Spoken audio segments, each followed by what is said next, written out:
My ex cheated on me with my sister, and they got engaged. My parents forced me to attend their wedding, so I exposed everyone on the big day. It all started 18 months ago. I was in a committed relationship with my boyfriend John, and my world shattered when I caught him and my sister Lisa in our bed. She was wearing an anklet of his name, and her legs were over his shoulders. In the immediate aftermath, I became extremely depressed and for a while honestly thought life was not worth living. It took a lot, but slowly I started to dig myself out of the mental hole I was in. But just as I was doing that, my parents came to me, telling me they were engaged. They told me that despite my past with John, I would attend the wedding, and if I didn't, it would disown me because family supports family. If you do not, then you are not family. When I first heard these words, I felt shocked, confused, and betrayed, this time by my parents. The idea of losing my family was terrifying to me, so I agreed to attend it first just to buy myself some time to think. I really did not want to originally, but as they continued preparing for the wedding, my parents and Lisa manipulated me into believing that attending was the right thing to do. They guilt-tripped me, saying that family should support each other and that Lisa deserved happiness. One evening, my mother sat me down in the living room. "Family should always support family," she said. "I know this situation is painful for you, but Lisa is your sister. She's found love and deserves to be happy. Can't you see that?" Lisa chimed in and said she never meant to hurt me, and even though it seemed unfair, she needed her little sister there to support her. She told me I was her best friend. Their words weighed heavily on me. They framed the situation in such a way that I began to doubt my own feelings. My mother continued to ask, "If you didn't attend, what would other people think?" I thought for a second and concluded that this was an important event and that they would probably think our family was broken. After I said yes to attending the wedding, Lisa reached out and took my hand happily. She told me she loved me. The following days, my parents and Lisa congratulated me for deciding to attend and talked about how mature I was for it. I was all for going to the wedding at this point, but the financial burden was another story. They expected me to spend a fortune on a dress because all the bridesmaids had to wear a certain color, and Lisa had chosen one of the most expensive fabrics in the store for our dresses. She even hired an expensive makeup artist because Lisa wanted us all to look exactly the same for her wedding day. But it didn't stop there. My parents demanded that I pay for flowers, decorations, and even part of the catering. It felt like they were using me as a cash cow, and the realization hit me like a ton of bricks. I felt like I was being taken advantage of. I remember the endless list of expenses they expected me to cover. The dress was the first big purchase.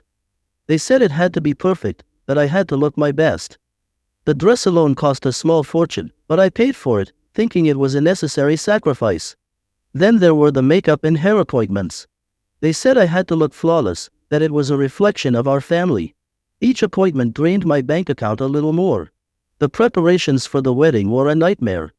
Every step of the way, I felt like I was being forced into something I never asked for. My parents and Lisa would make decisions without consulting me and then present them as if I had no choice but to agree. They said the photographs for the wedding were crucial and that I needed to pay for them. They said the cake had to be extravagant and that I was responsible for the cost. They even said I should contribute to the catering as it was a family event. I gritted my teeth and bore it all, the endless meetings to discuss wedding plans, the constant demands for money, and the constant blame and guilt-tripping if I told them that this took a toll on me. I felt like a puppet controlled by strings pulled by my family. My own feelings and desires were ignored, and I was expected to comply without question. I remember one particularly painful day when I had to meet with the florist. My parents said the flowers were one of the most important parts of the wedding, that they had to be perfect. I sat through hours of discussions about colors, arrangements, and delivery logistics. Each decision felt like another knife in my back, a reminder of how much I was being used. When the florist presented the final bill, my heart sank.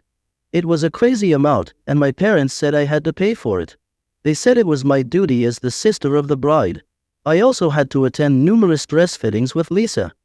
Each session was an exercise in patience as Lisa insisted on the most expensive options.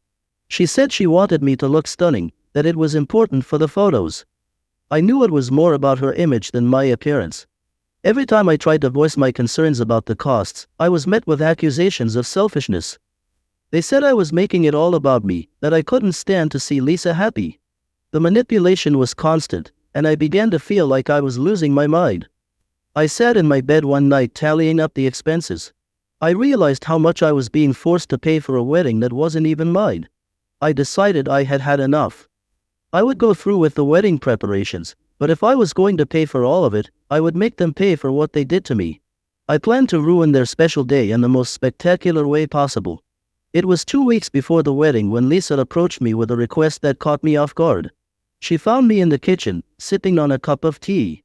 She asked if we could talk for a minute, so we sat at the dining room table. She said she was thinking a lot about the wedding and that there was something really important that she wanted to ask me. I asked her what it was, and she asked if I could give a speech at the wedding, telling me how it would mean the world to her. I kept a calm appearance on the outside, but on the inside, I was smiling like the Grinch. This was the perfect opportunity to execute my plan, but I couldn't let her see how eager I was. I needed to appear conflicted. I bit my lip, pretending to weigh the request carefully. I asked her if she was sure after everything that happened, and she told me that we've moved past that now and that she thinks it's important for our family. I agreed to read a speech for her. After she left the room, I felt like I could run up a mountain. The speech would be the perfect time to reveal everything, but for now, I had to play the role of the dutiful sister. I played my part perfectly. I smiled, nodded, and pretended to be the supportive sister.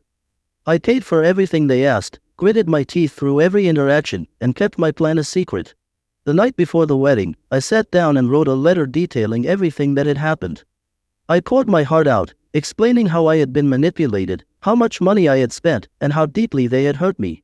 Writing the letter was cathartic. It was my chance to express all the pain, anger, and betrayal I had felt over the past year. I wrote about how John had cheated on me with Lisa, how my parents had sided with them, and how they had manipulated me into attending the wedding. I detailed every expense, every demand, and every moment of emotional pain they had caused. It was a monster of a letter, and I knew it would create chaos when I read it aloud. It was the day before the wedding. Everyone in the house was zooming around doing last-minute preparations. My parents' home had florists, caterers, and family members running around, ensuring everything was ready for the big day. So I wouldn't be in the way, I retreated to the guest room upstairs. I had just settled into a chair when I heard voices coming from the room next door. The door was slightly opened, and I recognized John's voice along with that of his best man. Their conversation drew me in, and I couldn't help but listen. "You know," John said, "I always wanted Lisa from the very beginning. She was the one who caught my eye the moment I met her." The best man sounded surprised. "Really? But you were with her sister. How did that happen?" John laughed softly, a sound that now seemed so sinister to me.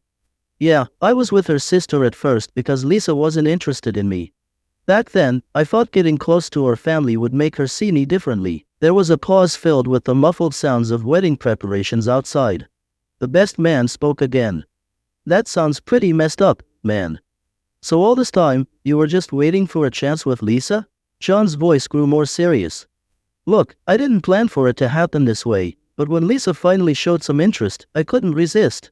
It's not like I wanted to hurt anyone." My heart pounded in my chest as I listened to John. He had used me to get closer to my sister, all while pretending to care about me. The betrayal cut even deeper now, knowing